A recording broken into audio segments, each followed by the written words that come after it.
Hi hello నమస్తే welcome back to iDream media. ఈరోజు మనతో ఉన్నారు ఆంఫీస్ సర్టిఫైడ్ మ్యూచువల్ ఫండ్ డిస్ట్రిబ్యూటర్ అయిన పిఎస్ చంద్రశేఖర్ గారు. ముఖ్యంగా ఈరోజు మనకి తక్కువ డబ్బులతోనే 100 కోట్ల రూపాయల కార్పస్ని బిల్డ్ చేయడానికి ఎంత పాసిబిలిటీలు ఉన్నాయి అనేది చెప్పబోతున్నారు. అవి ఏంటో తెలుసుకుందాం.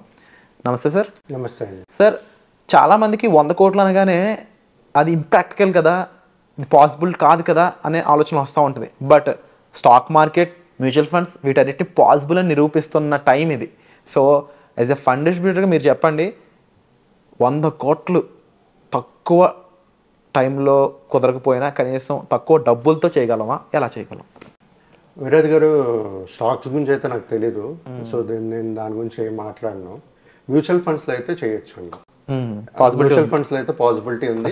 Happy news. పాసిబిలిటీ ఉంది. కానీ దీని ముందు మనం అర్థం చేసుకోవాల్సింది ఏంటంటే, ఈ 100 మన గోల్ ప్రతి ఒక్కరు ఇన్వెస్ట్ చేసే ముందు మ్యూచువల్ ఫండ్స్లో ఏం చేస్తారో ఒక గోల్ సెట్ చేసుకుంటారు.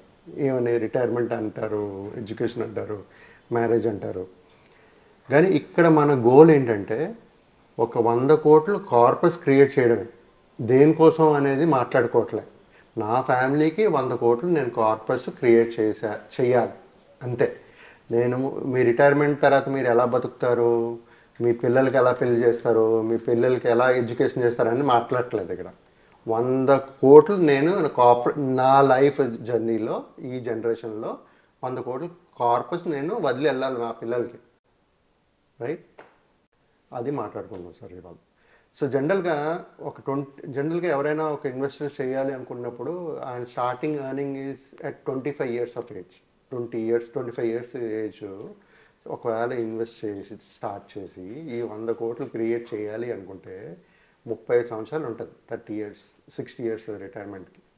35 yearsలో 100 crores క్రియేట్ చేయాలంటే 1,54,000 పర్ మంత్ సిప్ చేయాలి. అందరికి సహజం కాదు. 50,000 వచ్చిన వాళ్ళకి 50,000, 40,000, 60,000 జీతం వచ్చిన వాళ్ళకి అంత అమౌంట్ ఇన్వెస్ట్ చేయలేరు. రైట్. సో చేయలేనప్పుడు ఇంకో స్ట్రాటజీ అనేది మనం మాట్లాడుకుందాం సార్. ఇప్పుడు ఏంటంటే, ఎవరైతే ఏజ్ 25 years ఉంటుందో వాళ్ళు స్టార్ట్ చేస్తారు. రైట్, ఎర్నింగ్ స్టార్ట్ చేస్తారు. అప్పటి నుంచి ఇన్వెస్ట్ చేస్తూ ఉంటారు. వాళ్ళు ఒక 35 years చేసి ఒక 100 crores కార్పస్ క్రియేట్ చేయాలంటే 1.54 lakhs చేయాలి. ఇప్పుడు అలా కాకుండా మనం మాట్లాడుకుందాం. మీకు మ్యారేజ్ అయింది, పిల్లలు లేరు. ఓకే, మీరు ఒక 25 years నుంచి స్టార్ట్ చేశారు. ఓకే, మీరు స్టార్ట్ చేస్తారు ఇన్వెస్ట్మెంట్స్. నేను చెప్పేది ఏంటంటే 7,800 rupees పర్ మంత్. చాలా తక్కువ కదా సార్. 7,800 rupees పర్ మంత్ మీరు 25 years ఎప్పుడైతే స్టార్ట్ చేస్తారో, యాజ్ ఎ ఫాదర్ స్టార్ట్ చేస్తారో ఎస్ఐపి స్టార్ట్ చేయండి. రైట్, 60 years వరకు చేయండి. మీకు క్యాపబిలిటీ ఉంటుంది కదా, అది చేస్తూ పోండి. మీరు ఎప్పుడైతే 60 years రీచ్ అవుతారో మీకు పెళ్ళి అయిపోయి ఉంటుంది, బాబా పాప ఉంటారు, 25 yearsకి వచ్చేసి ఉంటారు. They will start earning. Right, వాళ్ళని అదే దాంట్లో 7,800 కంటిన్యూ చేయమనండి సిప్. మీరు 60 తర్వాత కట్టలేరు కదా, రిటైర్మెంట్ అయిపోతారు, మేబీ కట్టలేకపోవచ్చు. సో మీ పిల్లలు ఎవరైతే పిల్లలు అదే ప్లాన్లో 7,800 కంటిన్యూ చేయమనండి.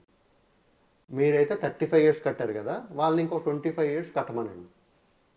రైట్, 60 years ఎప్పుడైతే కంప్లీట్ అవుతుందో మీకు 100 కోట్ల కార్పస్ అనేది క్రియేట్ అవుతుంది. అవుతుంది కదా, వెరీ సింపుల్ కదా. కానీ ఇక్కడ మనకి ఛాలెంజ్ ఏంటంటే ఒకటి ఫోకస్డ్గా ఉండాలి. 7,800 అనేది సిప్ కంటిన్యూ అవుతుండాలి. మీరు 35 years కడతారు, మీ పిల్లోడు కంటిన్యూ చేయాలి.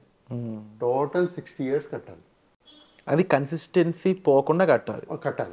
కడితే 100 కోట్ల కార్పస్ అనేది క్రియేట్ అయిపోతుంది. ఇప్పుడు స్టెప్ అప్ అవసరం లేదు, ఇందులో స్టెప్ అప్ అవసరం లేదు. ఇంకా అది చాలా మేజర్ 7,000 మీకు అదే మీకు ఒక 30,000 మిగిలింది అనుకోండి, మీరు ఇంకా ప్లాన్ చేసుకోవచ్చు. మీ రిటైర్మెంట్ వేరే పెట్టుకోవచ్చు, మీ పెళ్ళి ఎడ్యుకేషన్ వేరే పెట్టుకోవచ్చు, మ్యారేజ్ వేరే పెట్టుకోవచ్చు గోల్స్. ఇవాళ మన ఫోకస్ ఏంటంటే 100 కోట్లు కావాలి అంతే నాకు. అంతే. నా ఫోకస్ అంతే. తమ్ముడు. సో ఎవరైతే ఈ లక్షలు కోట్లు చూడలేదో వాళ్ళ ఫ్యామిలీ జనరేషన్స్ గురించి, లాస్ట్ జనరేషన్ బిఫోర్ జనరేషన్ చూడలేదో, వాళ్ళ ఫ్యూచర్ జనరేషన్కి ఇలాంటి కార్పస్ క్రియేట్ చేయాలనుకుంటే simple way of investing 7,800 rupees per month invest for 60,000. అది మీరు 25 years మీరు చేస్తారో లేకపోతే మీ పిల్లోడు చేస్తారో తెలియదు. ఎందుకంటే మీరు పేరెంట్గా ఉండేటప్పుడు పిల్లోడు లేనప్పుడే స్టార్ట్ చేయాలి మీరు. 35 years పిల్లోడు ఎప్పుడైతే ఎర్న్ చేస్తాడో అప్పుడు ఆయన కంటిన్యూ చేయాలి. Total investment tenure is 60 years. Amount is 7,800 అంతే. వేసుకుంటే మీకు 100 crores కార్పొరేట్స్ అనేది క్రియేట్ అవుతుంది. ఇదే ఫర్ ఎగ్జాంపుల్ మీరే అడిగారు కొన్ని సార్, నేను 60 years వరకు చేశాను సార్, మరి నేను ఇంకేమీ ఇన్వెస్ట్ చేయలేకపోయాను, నాకు రిటైర్మెంట్కి ఏదైనా కావాలి అనుకున్నా సరే, ఆ 100 కోట్ల నుంచి లేకపోతే ఆ సగం 50 కోట్ల నుంచి ఒక 10 కోట్లు తీసుకోండి. మీకు 60 తర్వాత ఖర్చులు ఎక్కువ ఉండవు. 10 కోట్లు తీసుకోండి లేకపోతే 5 కోట్లు తీసుకోండి. దాని నుంచి SWP పెట్టుకోండి. మీకు మంత్లీ ఇన్కమ్ వస్తుంది, మీ survival will go on, right? So మిగతా అమౌంట్ని లెట్ ఇట్ గ్రో. ఒక్క 60 years చేసాం సార్, ఇదే స్ట్రాటజీ నెక్స్ట్ జనరేషన్ ఫాలో అయ్యారు అనుకోండి, ఒక 2-3 generations ఫాలో అయ్యారు అనుకోండి, where will 100 corporates go? Compounding 100 crore నుంచి 2, 3, 400, 500 crore వెళ్ళిపోతుంది. మీకు ఊహించలేరు.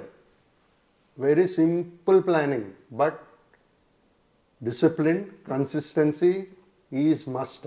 అండ్ ముఖ్యంగా sir as a mutual fund డిస్ట్రిబ్యూటర్గా సెల్ఫ్గా ఇన్వెస్ట్ చేసుకోవడం, డైరెక్ట్గా ఇన్వెస్ట్ చేసుకోవడం వల్ల ఇదైతే జరుగుతుందని నేను అనుకోవట్లేదు. ఎందుకంటే ఎక్కడో చోట ఒక అమౌంట్ 1,00,000, 2 లక్షలు అవ్వగానే కొంచెం వేరే అవసరాలు కనిపించేస్తాయి. బట్ మీలా డిస్ట్రిబ్యూటర్కి ఇచ్చినట్లయితే, ఇండైరెక్ట్గా మీ ద్వారా ఇన్వెస్ట్ చేసినట్లయితే అది ఎంత అక్యురేట్గా జరుగుతుంది అంట? అదే సార్, ఇప్పుడు మేము ఉండేటప్పుడు ఏంటంటే మేము చెప్పగలుస్తాం ఇవన్నీ. ఈ స్ట్రాటజీ నాకు తెలిసి ఎవరు ఆలోచించుంటారు. Definitely I'm sure nobody would have thought of it. కానీ ఈ కాలం పిల్లలు మనం కట్టింది కంటిన్యూ చేస్తారా లేదా అనేది చూసుకోవాలి. ఒకవేళ కంటిన్యూ చేయలేకపోయినా ఈయన ఏదైనా చేయగలుస్తారా అనేది చూసుకోవాలి. బట్ ఆ 60 years అనేది పే చేసుకునేటట్టు ప్లాన్ చేసుకోవాలి. బట్ 100 crores అనేది కొంచెం మైండ్లో ఎక్కువ పెట్టుకున్నాం అంటే ఇట్ ఈస్ లైక్ ఇప్పుడు మ్యాజిక్ అని చెప్పి. నేను కూడా నా జీవితంలో 5 కోట్లు 10 కోట్లు చూడలే. అలాంటిది 100 కోట్లు అంటే మేము చేసిన తప్పులు మేము చెప్తేనే కదా మా ఈ రోజు నెక్స్ట్ జనరేషన్ వాళ్ళు. True sir. అండ్ తప్పకుండా ఇటువంటి ఎన్నో calculations and real possible situations and వీటికి సంబంధించిన మ్యూచువల్ ఫండ్స్లో ఉన్న మ్యాజిక్ ఫిగర్స్, వాటిని డీకోడ్ చేయడం, వాటి గురించి మీరు తెలుసుకోవడం, ఎటువంటి ఫండ్ అలాంటి అవుట్కమ్ ఇస్తుంది, ఎలాంటి ROI మీద మీకు అంత మనీ వస్తుంది, ఎంత టైంలో వస్తుంది, ఇవన్నీ తెలుసుకోవాలి. ఇంకొంచెం మీరు ఇన్వెస్ట్ చేయాలనుకున్నట్లయితే డిస్ప్లే అవుతున్న నెంబర్స్ కాల్ చేయడం ద్వారా మీరు PS చంద్రశేఖర్ గారితో అపాయింట్మెంట్ బుక్ చేసుకున్నట్లయితే మీరు క్లియర్గా ఇటువంటి ఎన్నో ఇన్వెస్ట్మెంట్స్ ద్వారా మీ తరాలకి ఒక మంచి భవిష్యత్తును అయితే ప్రొవైడ్ చేయొచ్చు. Wonderful information sir. Thank you so much. Thank you అండి. Thank you.